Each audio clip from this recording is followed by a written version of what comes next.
Kale wona osinzira okubeera nga otulaba nkwaniriza nnyo olunaku olwaleero nkubuuzako nti wasiibyewo otya afunye okusomozebwa okw'enjawulo nkusaasidde asobole okutuuka ku buwanguzi nkuyozaayoza nze Matiya Sekanja tuli ku MS Media Uganda tuze nate olunaku olwaleero twongere okwogera ebigambo ndine Mr.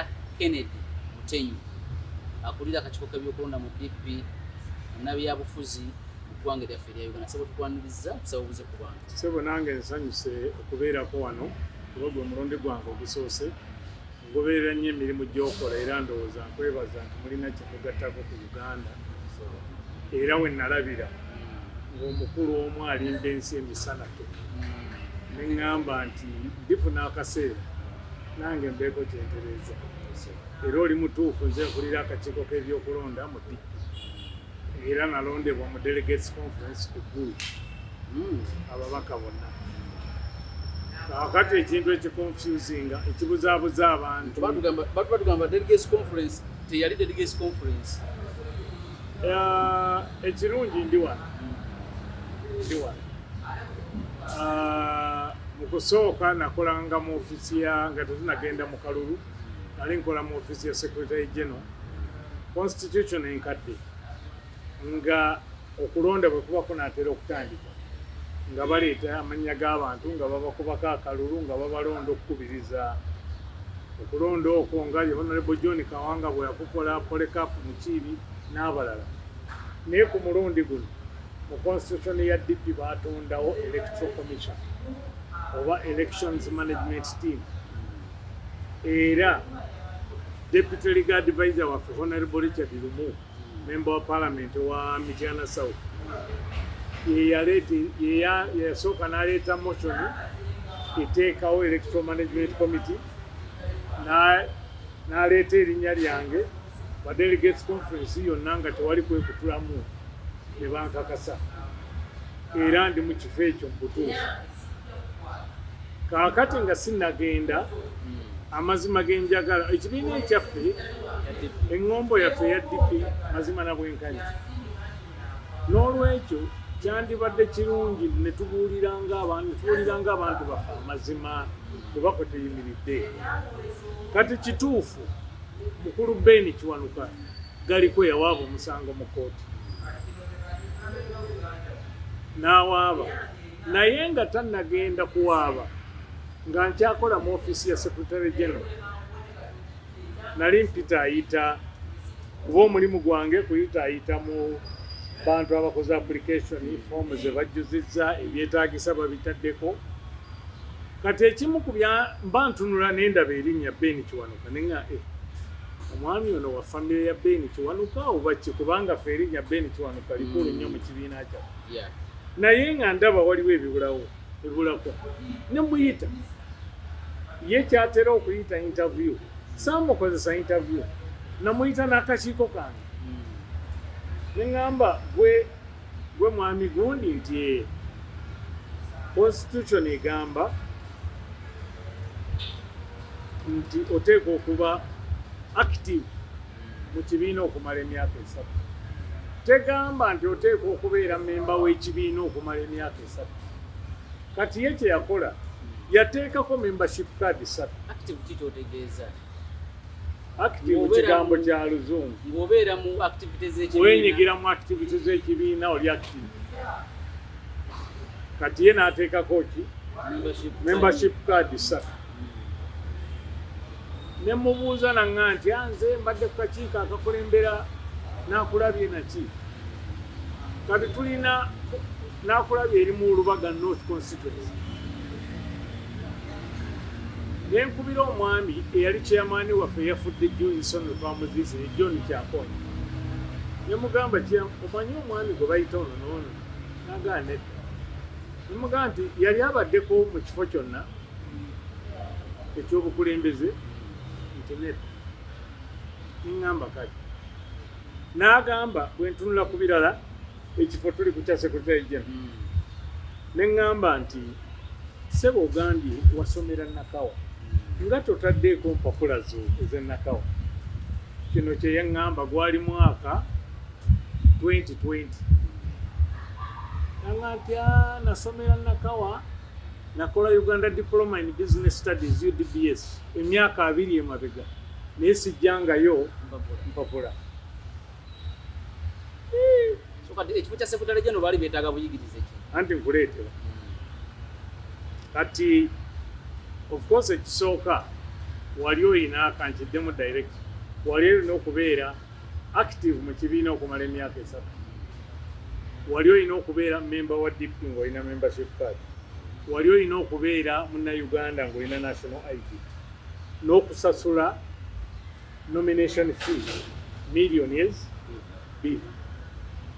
Kaakati to cut the long story short omusango gwa Kiwanuka agamba nti kooti yagamba yakola order 3 mu mpapula z'etteeka byonna kati ensala eri ku peegi 20 naye peegi esingayo obukulu kwe kuli order nti oluvannyuma lw'ebyo byonna kooti eragidde ki ze order esooka ng'ekikolwa ekyokumujja ku lisiti y'abakandidate kyali kikyamu.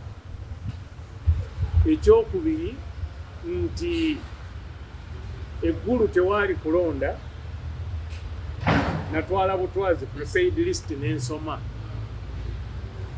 Ekyokusatu nti asasulwa awanguddeko 50% ku bye yasaba n'olwekyo ajja kusasulwako 50%.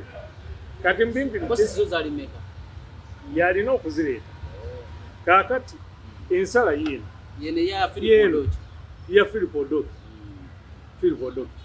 ye number 306 of 2020 Kiwanuka Benedicto Galiko applicant versus Democratic Party. Kaakati ebintu ebimu sijja kubyogerako kubanga waliyo apiiru mu kooti akantu ako ke bayita sub judice tekakola.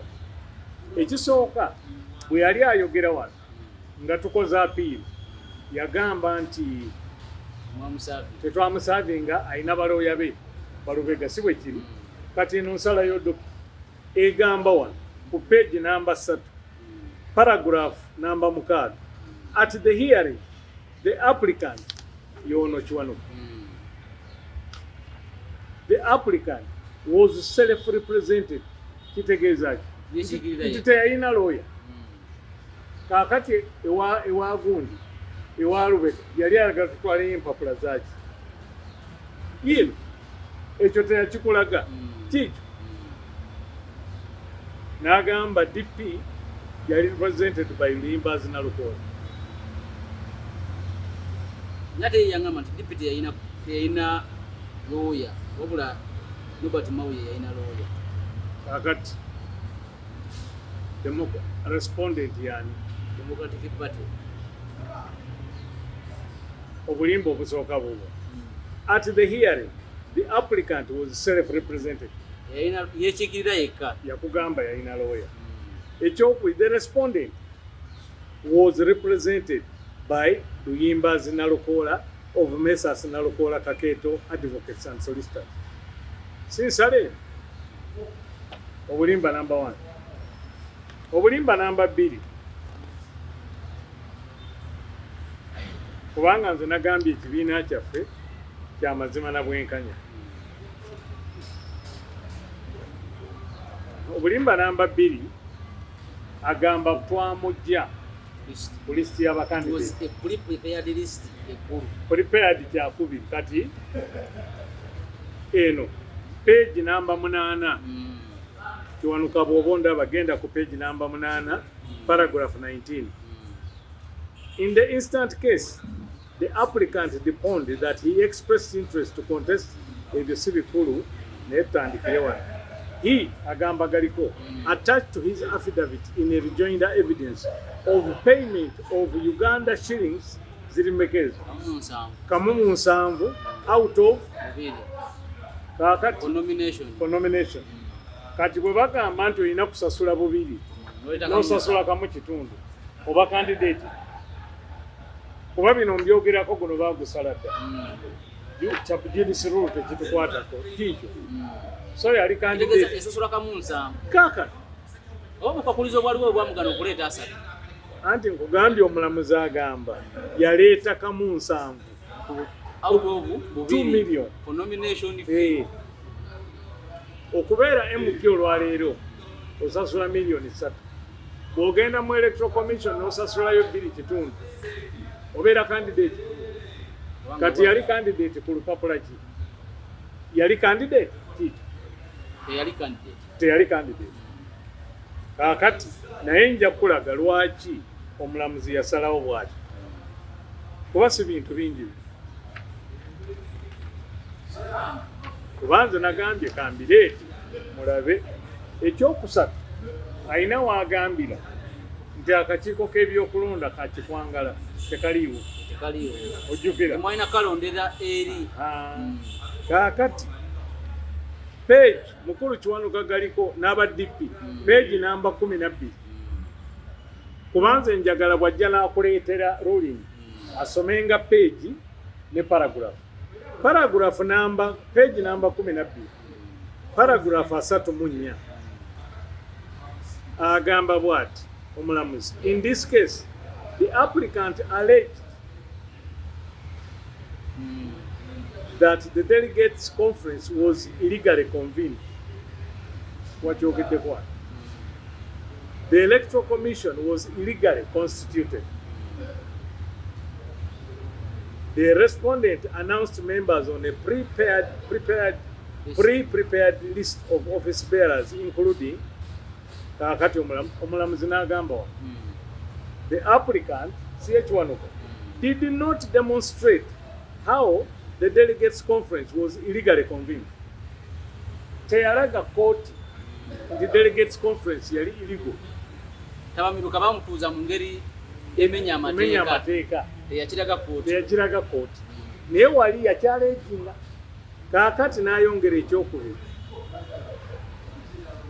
The applicant did not demonstrate how the electoral commission of the respondent was illegally constituted and which provisions of the law were breached. Nti teyalaga nti akakiiko kange ak'ebyokulonda kalondebwa mu bukyamu ate tekakwatagana na constitution ya DP. Teyabiraga. Omulamuzi wuno yawandiika yabyemulugunyaako teyaleeta bukakafu bibi okyegedde ssebo. Ekirala, the applicant did not demonstrate to court which provision of the respondent's constitution, ekitegeeza constitution ya DP, was amended. Kuba yagamba constitution yali amended. Teyaleeta kawaayi. Okyegedde. Akati omanyi si bingi. Kati njagala kulaga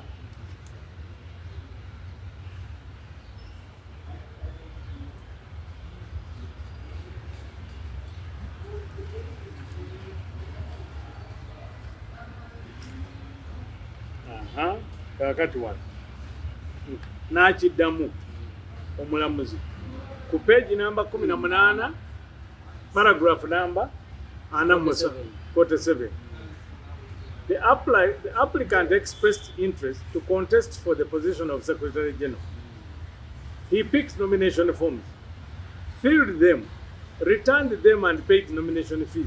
His nomination fees of 1.7 was duly received by the respondent. 1.2 kigumiza kiri mu kifo ky'emmeka kyebbiri. Kaakati kano taseera kukoogera. Ngenda kannyonnyola. Page namba 18 paragraph namba 48. The applicant sought for several remedies. Nti Kiwanuka yasaba ebintu bingi. One of the remedies sought was an order of certiorari to cause the declaration of Gerard Siranda and other office bearers of the respondent for having been mad with irregularities. Order gye bayita order of certiorari nga ayagala okkooti erangirire nti Gerard Siranda ne banneeke memba abalala baalondebwa mu bukyamu. Otegeera? Kaakati The other remedy which was sought by the applicant was for the writ of mandamus, compelling and directing the respondent to hold credible, free and fair elections of its leaders in which the applicant should be allowed to take part.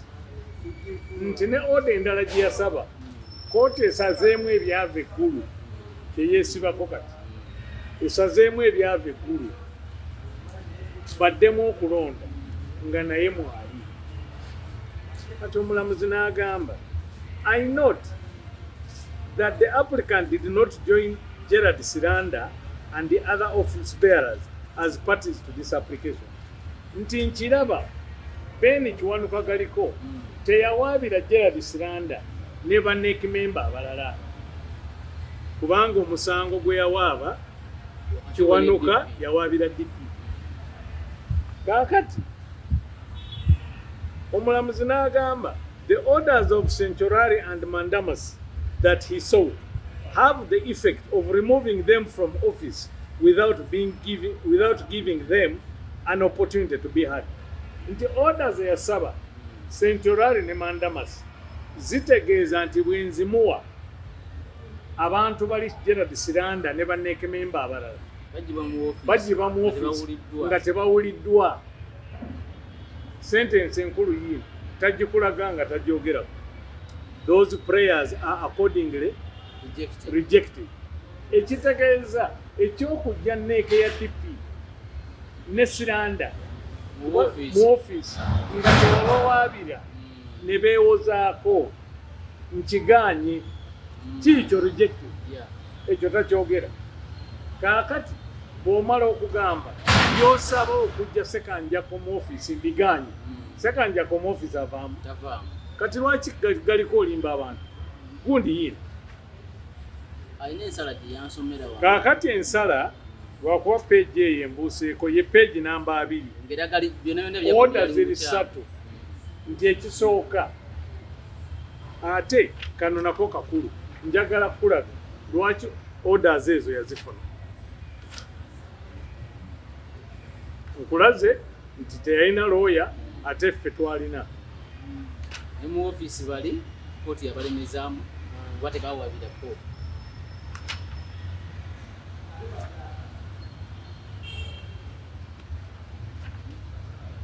Kano akantu kakulu kenjagala okulaga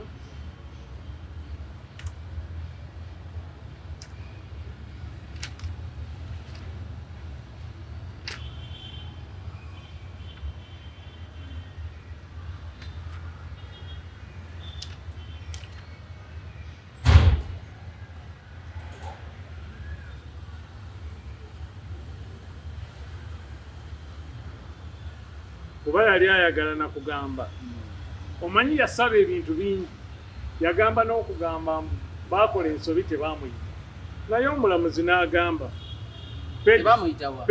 mu delegates conference eggulu yaliyo anti kati omulamuzi n'amugamba ku page 14 paragraph 36 in my view the manner prescribed for calling the national delegates conference of the respondent does not include any official invitation to any person.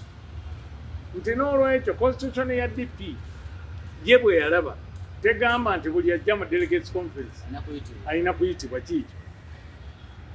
What is provided for is a notice which the applicant did not prove that it was not given. Nti constitution egamba wabeerawo notice naye Kiwanuka teyalaga nti notice teyaliiwo. Yasala ebintu bisukka mu 10 naye akakulu kennoonya kali kamu. Lwaki?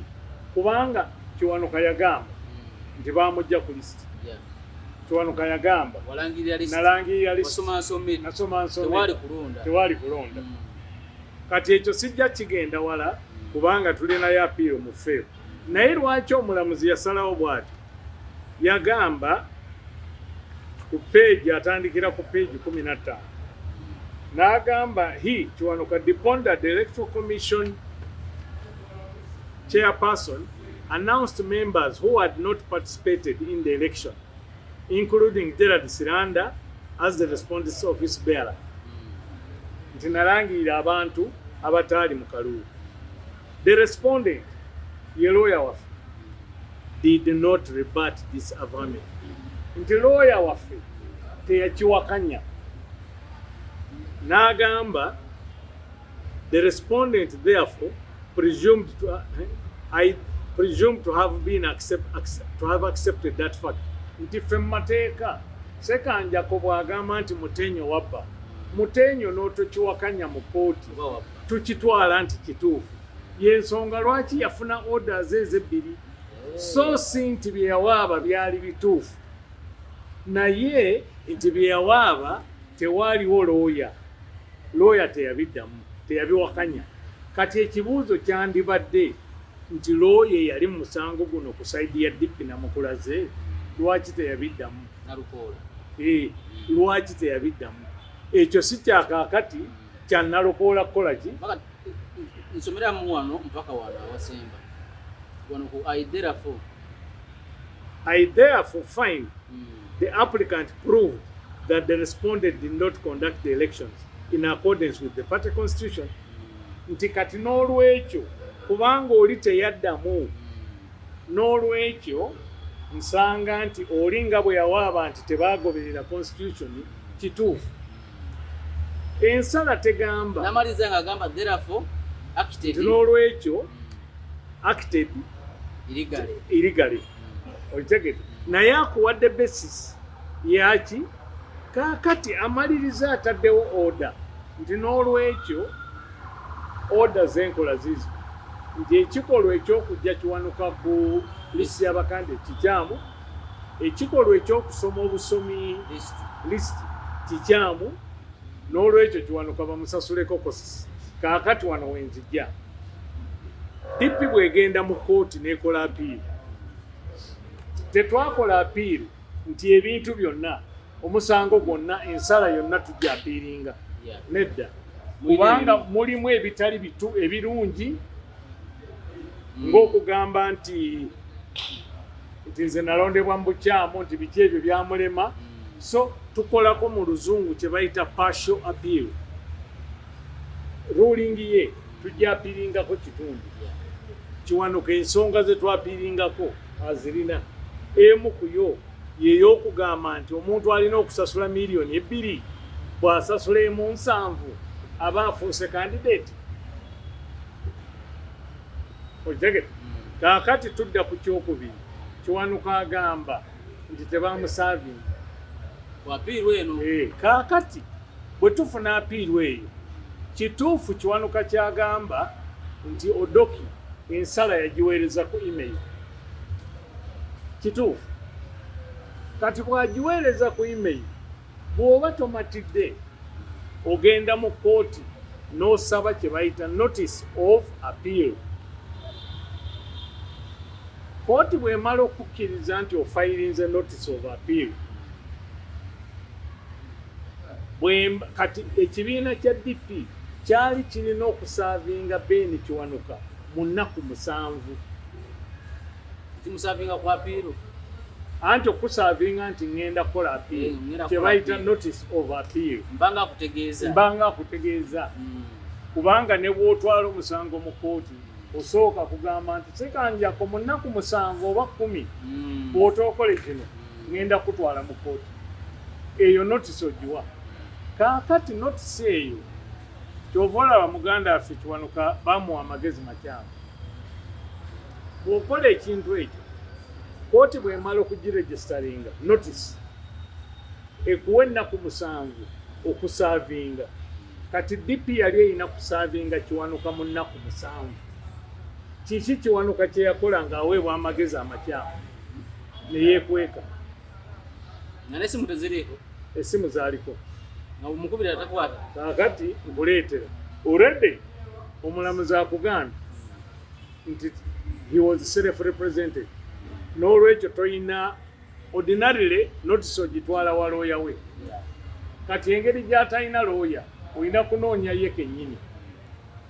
Process server n'amukubira essimu omulundi ogwasooka n'amugamba saawa 7 ntera okubeera ku ekereziya mu Kisenyi. Omwami n'agendayo n'anoonya Kiwanuka, essimu teriiko, eddako tebagikwata, teriiko. Akawungezi n'amukubira, nazze saakulabya, naawe saakulabye. Kaakati tumiitinga enkya ku ssaawa 11 ku Popopol Hotel wano e Lubaga. Ojulia muganda? Omwami najja, kwolwo nagenda naye. Nze ndi memba wa Popopol. Nenoonya Kiwanuka hotel yonna. N'eri gye basula, n'eno eri restaurant. N'abula. Essimu teziriiko. Tuli mu ssaawa 11 n'ekitundu zigenda mu 12. Omwami n'agamba kagende eka, n'addamu n'emukubira ekiro. N'agenda eka.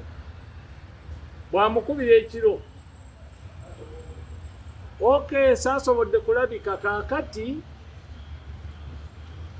jangu nsange emukono. Kayitayo erinnya Bukeerere saidi z'emukono. Kati ekyo bwencheki kubanga bw'oba onoosaba ekifo foomu zojjuza oteekako n'ewamu. Ngenda okucekinga ku foomu za Bendiki nga kuli kooti eka Bukeerere. Omwami n'alinnya n'agenda e Bukeerere. Tamulabako. Bw'atamulaba n'akomawo ewa looya waffe. Kati ekiro ekyo Kiwanuka eyagamba omuntu ajja amusange emukono yali ku Parliament. Bano abantu babamu abamuwagira nga bali naye ku Parliament. Yakola press conference ku Parliament mu ofiisi ya DP nga Lulume atudde wali n'omwami wa DP bamuyita Akamya Kasozi. Ekiro n'enkwata essimu n'enkutyowaayo omusajja wuuno asiibye ku Parliament. Ojagete? Akati kooti bannamateeka bakimanyi nti you cannot run away from the law. Waliwo MP wano omu chairman Nyanzi gwe yawaabira. Omwami oyo n'avaawo n'agenda mu Amerika n'akola kinga tebamulaba. Naye kooti yabatereeza n'ebaleeta. Era baateeseza bweru. Kaakati kooti ekola ki? Oddayo mu kooti n'osaba Court of Appeal. Ne bakuwa single judge n'osaba. Kati agenda n'akugamba mbu DP yakola substituted service nga tesoose kusaba kumeka ekiseera kyali kiweddeyo. Kaakati twasaba ebintu 3 oba 4. Ew'omulamuzi Justice Monica Mugenyi. Naliyo physically ne mu rekodi za kooti mwindi. Omulamuzi na lawyer waffe n'agamba ekisooka time eservinga yaggwako. Tusaba kooti oyongereyo extension eyaki eyokusavinga. Ekyokubiri tumusavinge mu mawulire. Ekyokusatu ku notice board. Ekyokuna ku ssimu ye ne biggwa. Omulamuzi n'agamba okay mpulidde kaakati order zange ze zino. Nakugambye mu nsala ya kooti order kye kikulu so olugambo eno lwe mubaddemu. Order esooka mbawadde extension ey'okusavinga ya nnaku 7. Ekitegeeza nziguddewo nnaku 7. Ojege wali mu munoonyeza abuze era ojja komawo n'oripotinga. Kimu ekyokubiri mumusavinge ku ssimu ye. Nze natunula ne ku foomu essimu ze2 Airtel ne MTN n'enziwa lawyer. Mumusavinge ku ssimu. Ekyokusatu muteeke mu New Vision ne monitor. Ekyokuna muteeke ku notice board ya court. Twagenda okuvaayo ku notice board ya court nga kinywe. Bwe twava mu gundi ne tugenda ku New Vision ne tusanga nga bakyalina space. Enkeera yaalwo ne kifuluma mu New Vision. N'olwaddako ne kifuluma mu monitor. Kaakati Kiwanuka akoze obubadibadi bungi. Yasooka n'awaaba omusango nti njagala nnyimirize emirimu gy'enneeka ya DP yonna. kubanga babagoba muki mu office naye omulamuzi akugambye eki tebagobebwa kati ne tugenda mu kooti ew'omulamuzi ndoozi yali ayitibwa Justice Wamala omulamuzi n'abuuza nti olina bye wafayilingako omusango ogwo Kiwanuka nakkiriza balooya be ne bakkiriza ne banoonya mu system kooti erina system gye bayita electronic ECMIS electronic court cases management system information system nti oyinza okutuula wano n'ofayiringa omusango mu kooti ku ssimu yo wano kati buvunaanyizibwa bwalooyawo okulaba nti akyekingayo kati n'abinoonya omulamuzi n'amugamba naye nga sibiraba looya we n'agamba nti kati olwo Honorable Lulumi amubuukiddeko naye kwali ate kimanye mu kooti bw'obanga wali ku musango gwasooka leve esooka tewaliiko bw'odda ku leve endala ng'oyagala kumwegattako osooka kusaba kooti Lulumi kyataakola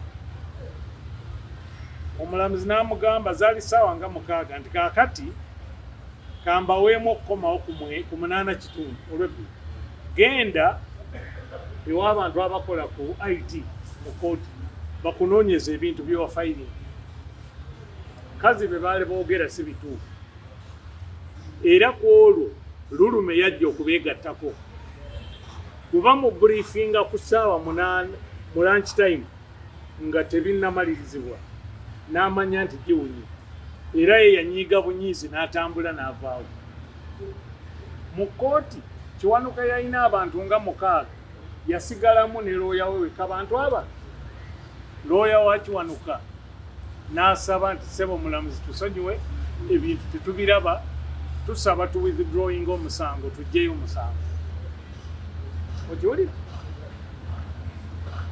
balooya baffe ne bagamba nti ssebo twonoonya obudde n'ensimbi na buli kimu ne balooya baabano baliwo ffe tetugaana kuggyayo musango naye balina okutusasula kosti looya n'agezaako okwegayirira ne yeegayira naye omulamuzi n'agamba eno y'ensala yange mbakkiriza omusango gwammwe muguggyeyo naye mulina okusasula bali kosti kati Lulume we twogerera wano Honorable Lulume ne Kiwanuka balina kosti ze balina okusasula DP ekyo yali akikubuuliddeko gemawulire gendeese okitegedde ensala ya apiiru tetunnagenda mu apiiru kaakati Kiwanuka bw'amala okufuna order omusango ogusooka gwe guno odoki bw'amala ogifuna ye mu ndaba ye n'endowooza ye n'entegeera ye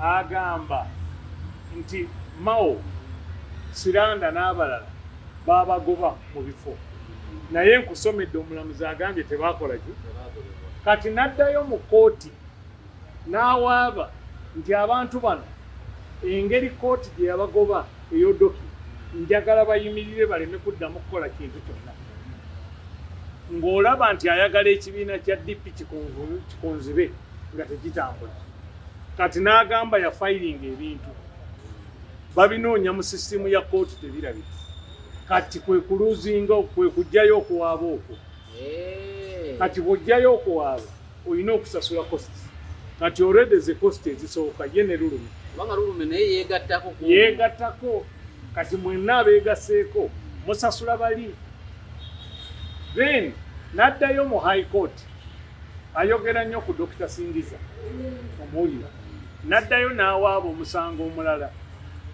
gwe bayita contempt nti okuyisa olugaayu mu nsala ya kooti nga yeyisa olugaayu kubanga according to him baabagoba naye baagaaniramu therefore muyisa olugaayu mu kooti kati juzi bwe tuba tugenze mu court of appeal yayogerako ku mulamuzi Justice Kiryabwire n'abalala court of appeal ne babuuza looya we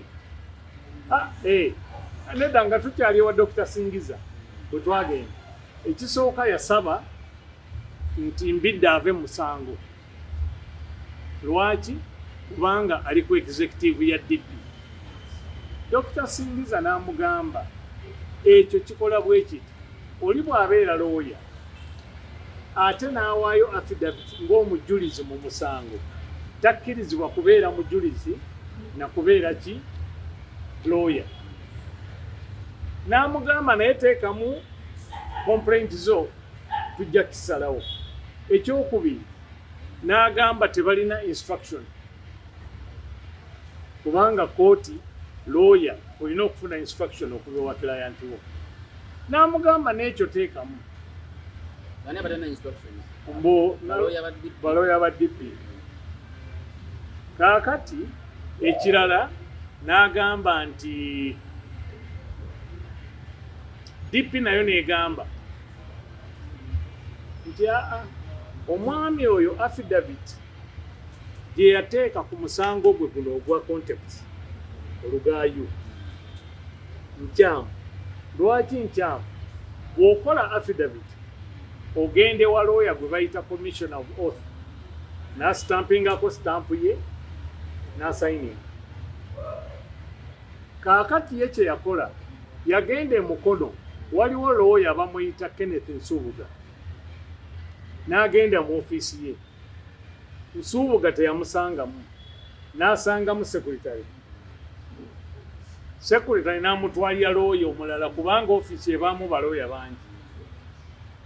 Kati nga bw'ogenda mu ofiisi ya Nalukoola ojja kusangamu Nalukoola ne lawyer omulala. Kati ye bw'ataasangamu nannyini kampuni y'abalawyer n'afuna lawyer omulala n'akozesa stamp ya Kenneth Nsubuga ndi Company Advocates n'stamping. Naye ate kubanga Nsubuga teyaliimu lawyer oli omulala n'asayiningako. Kati mu mateeka mu mateeka g'abalawyer commissioner wa oath abeera oyo yennyini. You must appear before him mu buntu naye n'akulaba. Ffe bwe twanoonya Kenneth Nsubuga ne tumubuuza ono wamulabako n'agamba ekisooka sigini kyeyo si yange, ate n'oyo Kiwanuka galiko simulabangako. Yasooka kubiteeka ku WhatsApp group zaffe eza DP. Kye baakola Kiwanuka ne lawyer ne badduka mangu ne bagenda ewa lawyer omulala ne bafayiringa kye bayita supplementary affidavit. Okwongezaawo. Kati oyinza okwongeza ku kifu. Mukulu Sekanja, oyinza okwongeza ku kifu. Kaakati gwe musango singiza gwalindiridde okusala ogusuubiramu ki nga lawyer eyakola oath agamba si ye. Kati awalinda ki? Sonza amagezi gemuwa akubeekubirira abantu baffe asolooze ssente kuba kati zigenda kuba kosti za mulundi gwa ate zile zasooka ziringa mmeka tetunaziteekamu. Naye of course tutambudde, yawaabira abantu bangi, yawaabira DP, n'awaabira Mao, n'awaabira Siranda, n'awaabira ndowooza ne chairman Mayambala, n'awaabira ne Herbert National Organizing Secretary Kagwera, nga kyayagala kukonzebya kibiina yoyo yeeyita memba wa DP. Muna DP kakundi. Naye ayagala ekibiina kikole kireme kutambula kubanga bamulimba. Kaakati bwe twabadde mu Court of Appeal, ffe twateekayo appeal ye ng'agiwakanya. Ng'awakanya appeal, kati owakanya otya ekitaliiwo? Bwe tuba twakusaavinga, tetwakusaavinga, tuula wako osikke. Era mwamusavinga ku WhatsApp. Anti eyo bagiyita substituted service order ya court. Justice Monica Mugenyi yagamba naye Justice Monica Mugenyi tekwali sigini kyaye. Kaakati kiri bwe kiti, bw'agende wa registrar, registrar n'abikola computer n'amusomera. Kati ate kyenjagala ategeere, kituufu baali batugambye tuddeyo nga 28, naye twali tudda wa registrar. Kaakati n'olwasembayo twali nabe wa registrar, lawyer waffe yamugamba kati engeri gye mulabise kankusaavinga ekkiriza internet. N'agaana. Kati bw'agaana, bwe tugenda mu Court of Appeal, omulamuzi yasooka n'amugamba nti kuba nabiraba ku mukutu gwo ng'abyogerako, n'amugamba nti bassebo njagala mbabuulire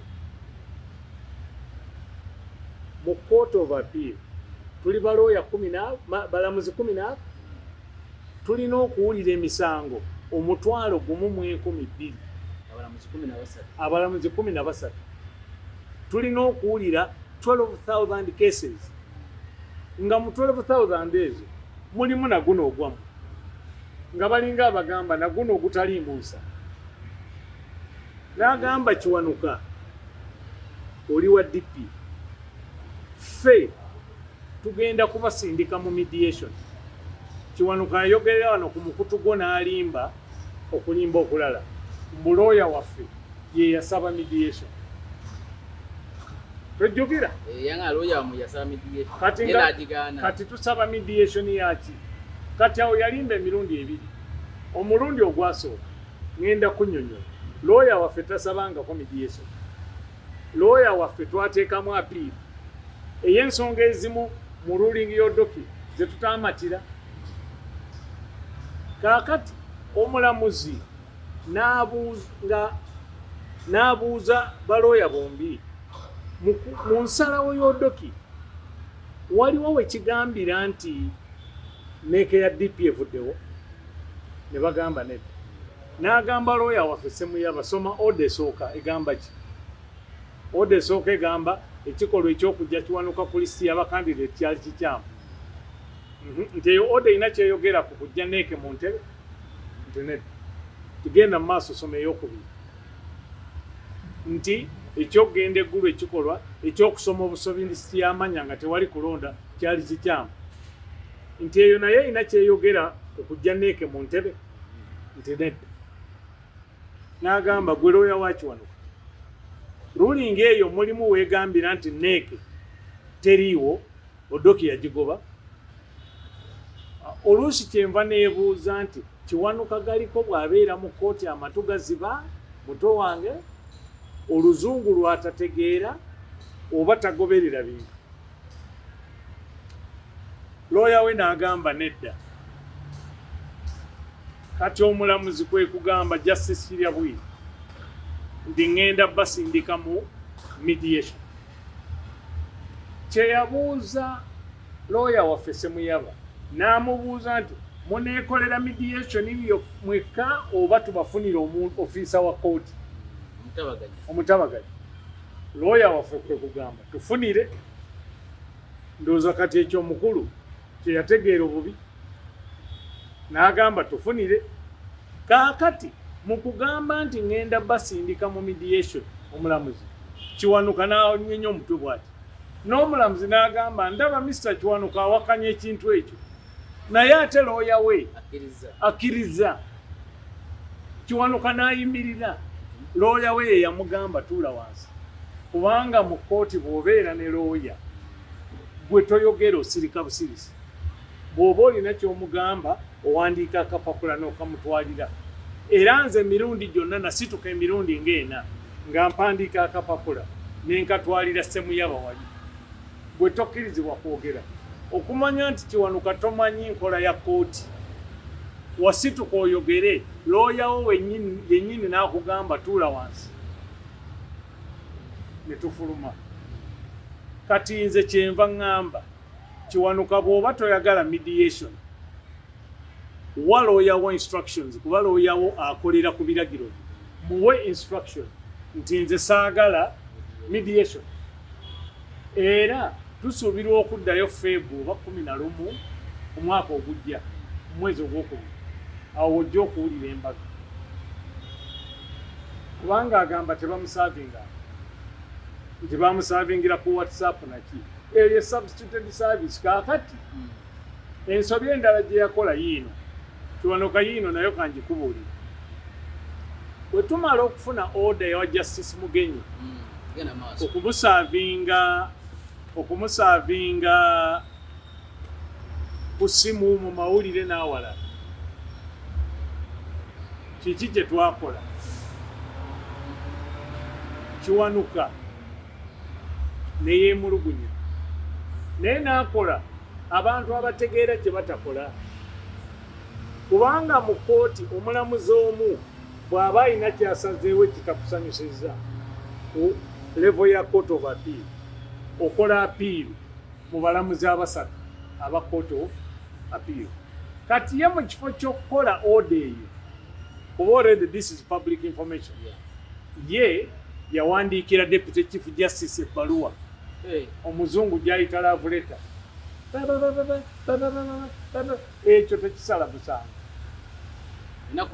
Oyina kukola appeal owakanya biri.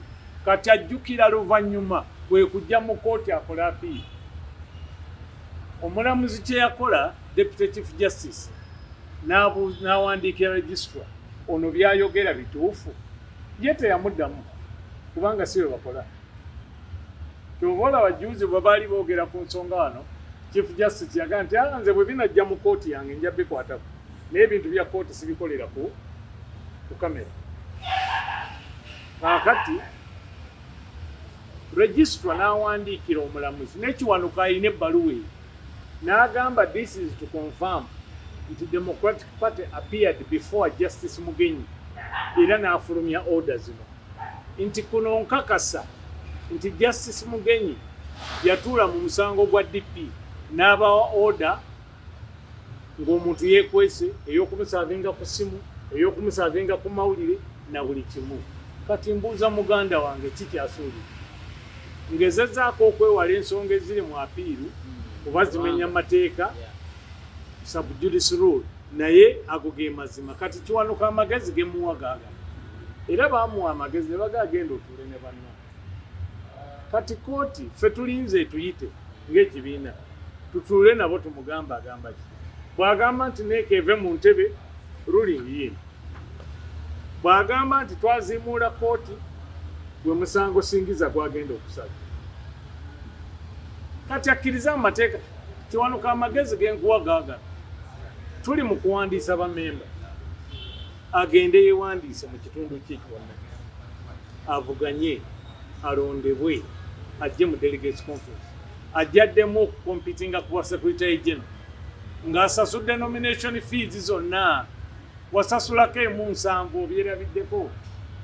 Naye bw'abadde nze mbadde mulaba nga jjano n'empapula nnyingi akusomerako bimu na bimu nze mbikulaze. So kati okuva mu delegates conference eri ekulu mwali muzzemu okuza delegates conference yonna yegenda okuddako kati.